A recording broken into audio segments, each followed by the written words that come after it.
Donc je vous propose d'accueillir immédiatement Jacques Michel de Tesla.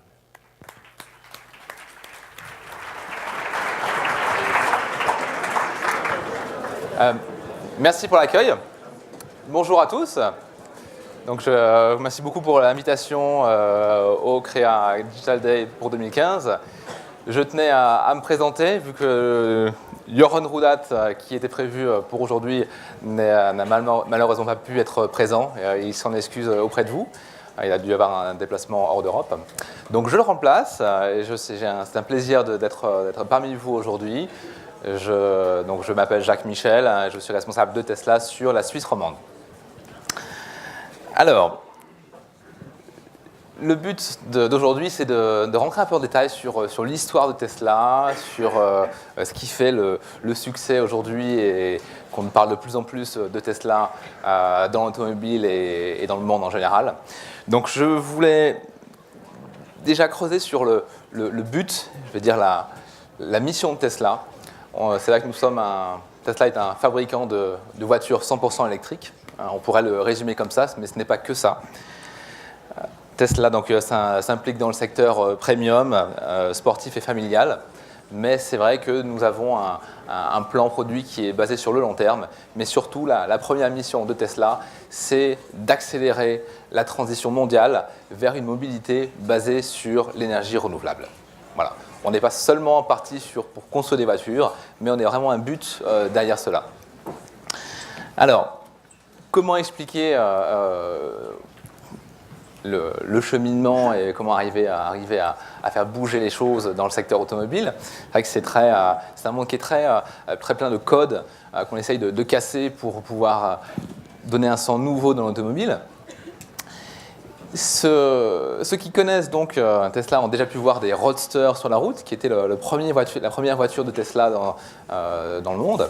Et finalement, vous allez pouvoir voir que l'objectif est de démarrer avec un concept qui fait une voiture sportive, qui casse les codes en effet de l'automobile électrique, en prouvant qu'on peut avoir du plaisir dans une voiture électrique. Donc là, on avait un cabriolet très performant qui pouvait avoir une autonomie de 340 km, qui était sorti en 2008.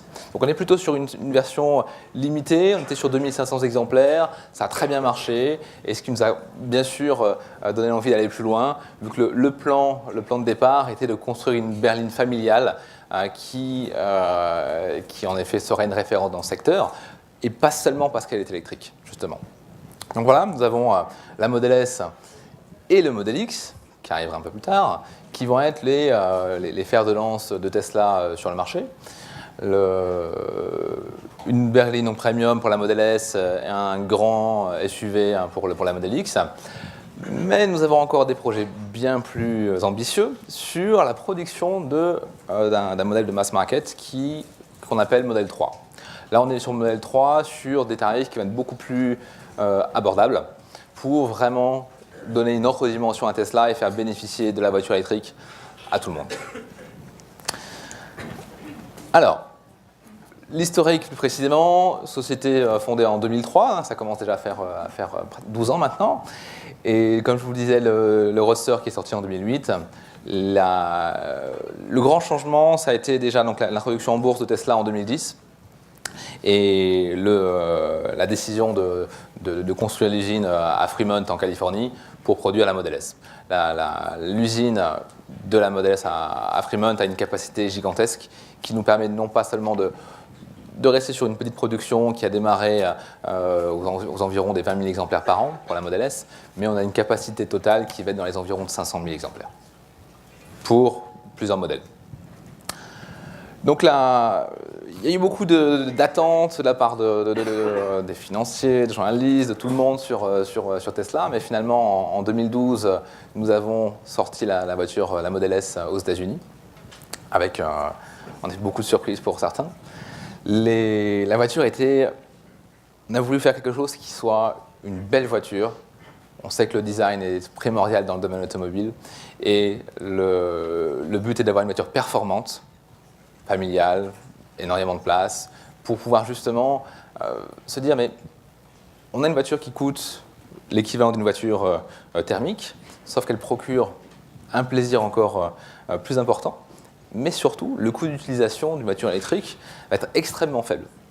Donc c'est pour ça qu'on a une période d'éducation aussi pour nos clients qui leur permettent de détailler tout ceci. Mais c'est quelque chose qui commence déjà à rentrer dans les mœurs pour comprendre le cheminement de la voiture électrique. En 2013, la première chose, c'est qu'on a eu beaucoup de félicitations, de récompenses vis-à-vis de Tesla, donc la meilleure voiture de l'année. Nous avons également fait les crash tests aux États-Unis qui sont excellents avec 5 étoiles. Et tout ceci, j'en reviendrai par la suite, tout ceci continue à évoluer. La grande évolution en 2014, c'est que c'est l'année où nous avons démarré aussi la vraie expansion d'un réseau de superchargeurs. Qu'est-ce qu'un superchargeur ? C'est un chargeur extrêmement rapide qui permet de charger une voiture électrique avec une autonomie importante en très peu de temps. Pourquoi ? Une voiture électrique, tout le monde a l'idée d'autonomie limitée, avec un temps de charge important. On ne peut pas en faire la voiture principale, ça pourrait être la seconde voiture, mais ce qui n'est pas le cas. Donc on essaie vraiment de changer tout ceci. Et l'évolution des superchargeurs permet d'avoir une autonomie entre 400 et 500 km avec une charge de 45 minutes sur un réseau autoroutier que Tesla développe soi-même. Donc, il y a une mention également de la Gigafactory, j'y reviendrai par la suite. La Gigafactory permettra de réduire encore le coût des batteries, qui a un coût assez conséquent aujourd'hui, et qui va permettre d'aller encore plus loin vers la réduction des coûts d'une Tesla pour avoir une voiture un peu plus abordable. Donc aujourd'hui, les superchargeurs sur l'Europe, on est environ à une bonne centaine, qui sont placés de manière stratégique. J'y reviendrai également plus tard. Et donc là, 2015, nouvelle année qui démarre. On va enfin avoir l'avènement d'un modèle qui est très attendu, particulièrement en Suisse, il est vrai, qui est un grand SUV, encore tout électrique, qui sortira plutôt vraiment en toute fin d'année, voire un peu plus tard. Mais là, on est sur un plan qui est déjà très précis, avec, comme vous voyez, des portes assez particulières. J'y reviendrai également. Alors, la Model S, j'y reviens, tout à fait électrique. Donc, on ne parle pas d'un modèle hybride, il n'y avait aucun moteur thermique à l'intérieur. Vous avez une accélération qui peut bluffer certains dans la nouvelle version que nous venons de développer, qui est 4 roues motrices. Nous avons une accélération équivalente à une supercar, c'est-à-dire un 0 à 100 en 3,4. Bien sûr, on n'a pas forcément besoin de cette puissance. Nous avons également des versions un peu inférieures, mais vous avez l'équivalent de 700 chevaux dans cette voiture. Ce n'est pas la voiture qu'on a en essai aujourd'hui, elle arrivera un peu plus tard, mais c'est pour vous donner un ordre d'idée de ce que veut faire Tesla. C'est vraiment une voiture plaisir. Là, les puissances développées vont entre 380 et 700 chevaux. Une vitesse maximum limitée à 250 km/h, je pense qu'on est dans ce standard dans le domaine premium. Mais surtout, une capacité de stockage, une capacité de chargement qui est importante vu que nous avons 2 coffres. C'est-à-dire que vous avez le coffre classique à l'arrière, un coffre également devant, ce qui fait c'est vrai que la première question que beaucoup ont, c'est où est le moteur ? On arrive à faire ce qu'on appelle le skateboard, donc une plateforme qui vient directement cacher les batteries, mais surtout en faire un avantage également au niveau de la tenue de route, c'est-à-dire que la tenue de route est excellente. Vous avez la majorité du poids qui est concentré sur le bas, et les moteurs qui vont être au niveau des essieux. Pour la 4 roues motrices, ce sera 2 moteurs, donc un à l'arrière dans l'essieu arrière et l'autre sur l'essieu avant, et qui va permettre de gérer la puissance de manière optimale. L'autonomie, on parle de jusqu'à 500 km d'autonomie. Donc c'est de loin la meilleure voiture électrique dans le domaine de l'autonomie, ça c'est clair. Et la consommation va encore en se réduisant, ce qui est assez important. Là, paradoxalement, la 4 roues motrices va consommer moins que la version d'origine qui est propulsion, parce qu'on arrive à faire de la récupération d'énergie sur les deux essieux. Là, on est un peu trop dans la technique. Alors, imaginez une voiture qui va s'améliorer avec le temps. C'est-à-dire que nous avons choisi de faire bénéficier nos clients de la recherche permanente qui a lieu sur nos voitures. Donc, la voiture est dotée d'un certain nombre de systèmes qui sont dotés dans la voiture, qui vont rester, mais nous proposons des mises à jour, finalement comme un iPad, un téléphone, qui vont permettre de rajouter des nouvelles fonctions. Donc, ce sont des petites surprises qui arrivent au fur et à mesure. Nous venons récemment de mettre à jour un système de radar adaptatif avec énormément de petites choses qui vont faciliter la vie.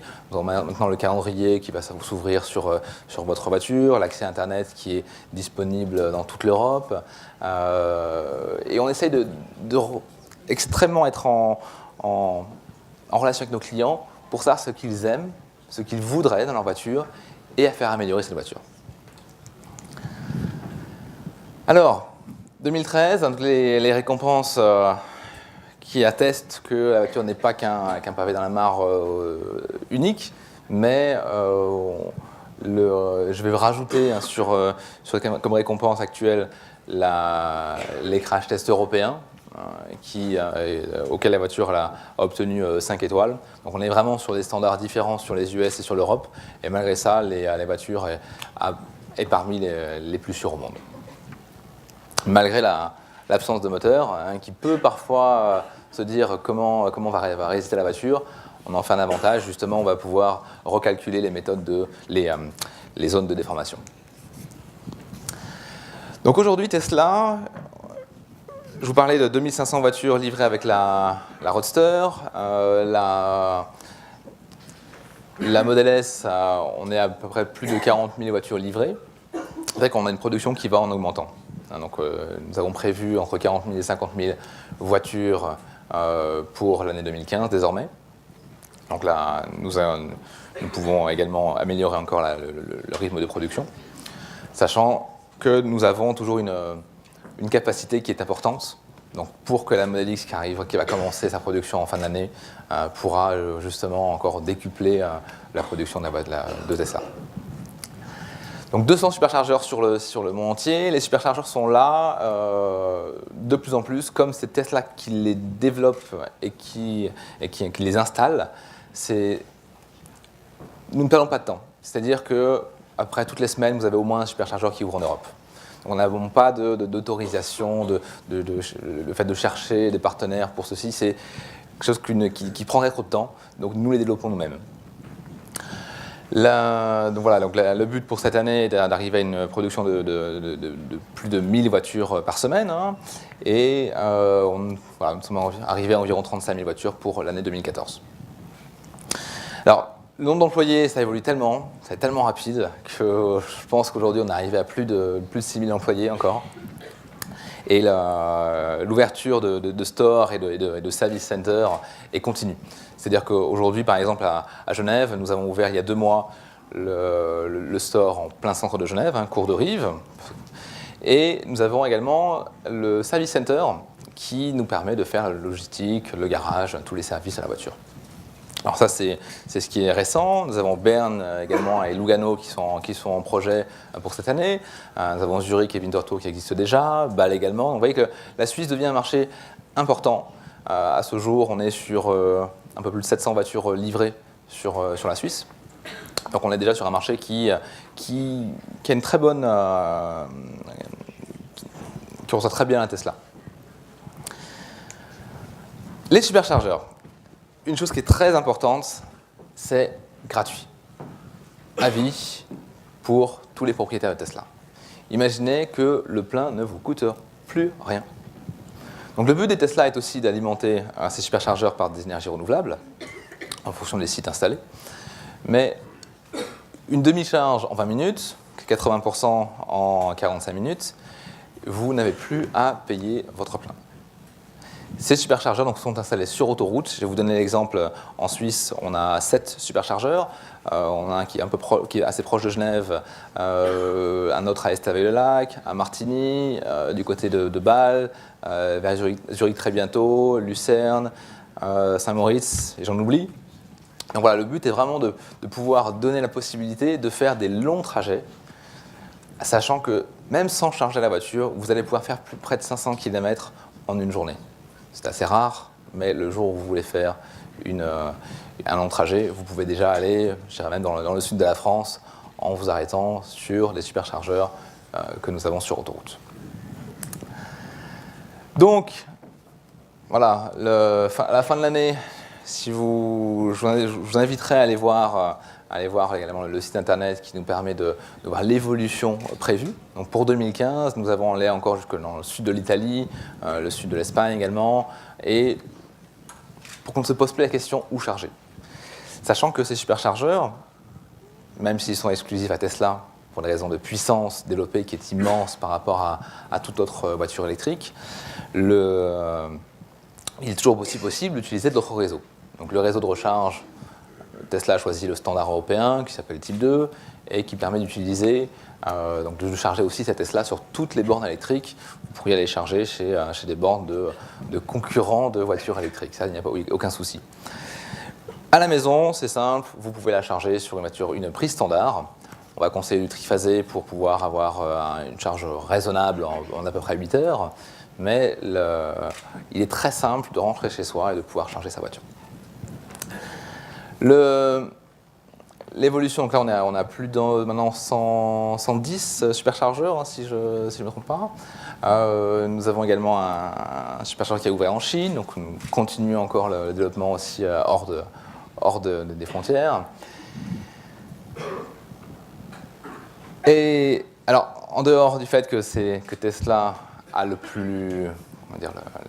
type de charge la plus rapide, c'est aussi l'expansion est aussi la plus rapide. Donc en effet, on devrait doubler, voire tripler ce nombre en Europe d'ici la fin de cette année. Donc ça va extrêmement vite. La Gigafactory, qu'est-ce que c'est? C'est en effet la grande usine qui nous permettra de réduire les coûts de la production des batteries et qui va donc nous permettre de produire la Model 3, qui sera une voiture un peu plus petite, plus abordable, qui devrait être à peu près à un prix de 50% moins cher que la Model S actuelle. La Model S va tourner autour des 100 000 francs pour une voiture bien équipée, même si on démarre à 70 000 francs. Donc le but, c'est de regrouper sur un site gigantesque, c'est vrai, là nous avons travaillé en partenariat avec Panasonic, la production de ces batteries, sachant que ce site, en 2020, sera capable de produire autant de batteries que l'année 2013 a produite de batteries sur le monde entier. Donc on est vraiment sur quelque chose qui est gigantesque et qui nous permettra de réduire tout ceci. La Model X, je ne vais pas trop en parler, on est encore au stade de prototype sur ce secteur. Il devrait se dévoiler d'ici la fin d'année, vu qu'on est sur une production US prévue en fin d'année. Le principe du dual motor va rester. Comme vous avez pu le voir, Model S, Model X, on est sur la même plateforme et ça va nous permettre d'avoir une voiture qui sera un peu plus large en effet. Et toujours d'utiliser le concept des deux moteurs. Donc deux moteurs qui sont invisibles et qui nous permettent quand même d'avoir une grande surface de stockage. Chez Tesla, on aime bien faire les choses différemment. Et quand on a dévoilé le prototype avec le système d'ouverture de porte type Faucon, tout le monde s'est demandé, mais c'est le prototype.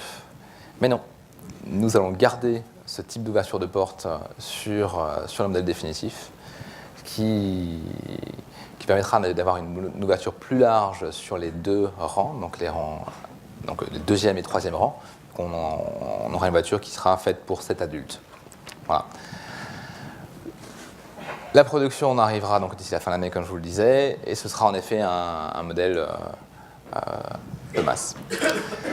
Tesla, demain, je vais dire que c'est presque aujourd'hui, vu que nous avons déjà des mises à jour qui ont été faites. Donc nous allons travailler aussi sur un système de stockage de l'énergie. Je vais rester vague à ce sujet, mais vous allez voir que Tesla fait des annonces régulièrement et on en reparlera. L'autopilote, j'y viens tout de suite, c'est un système qui permet de laisser la voiture conduire toute seule. Comme je vous le disais, on l'a mis en place après avec une simple mise à jour. Le hardware était déjà prévu et maintenant il nous a suffi d'une simple mise à jour pour activer cette fonction qu'on a fait il y a quelques jours. La Model 3, c'est ce qui va faire la grande étape de Tesla d'ici 2017. Donc en effet, on est encore sur une production qui va se limiter environ à 50 000 exemplaires. Mais voilà, Tesla est amené à un grand avenir. Et la Model 3 sera vraiment le côté déterminant sur l'avènement de la voiture électrique et une voiture plus bon marché qui permettra vraiment de choisir une voiture électrique qui aura le même coût qu'une voiture thermique, mais qui aura un coût qui restera un coût d'utilisation qui restera extrêmement intéressant. Voilà, je vous remercie pour votre attention et je me tiens à votre disposition si vous avez des questions. Merci beaucoup. On a reçu une question intéressante par Twitter. On sait que Tesla a cet esprit d'ouverture, en particulier sur les brevets qui sont à disposition, ce qui n'est pas un coût unique, mais qui aide à l'adoption des technologies. Est-ce que les superchargeurs seront un jour disponibles également aux autres voitures électriques ? On en parle, c'est vrai. Pour l'instant, c'est plutôt la puissance qui empêche les autres constructeurs d'assimiler cette puissance sur leur voiture électrique. Le connecteur étant identique au format européen, l'avenir nous le dira. D'accord, donc il n'y a pas de restrictions propriétaires, comme on a pu connaître dans d'autres choses. Pour l'instant, c'est plutôt un problème de puissance qui fait qu'en effet, il y a ce problème d'acceptation d'autres voitures.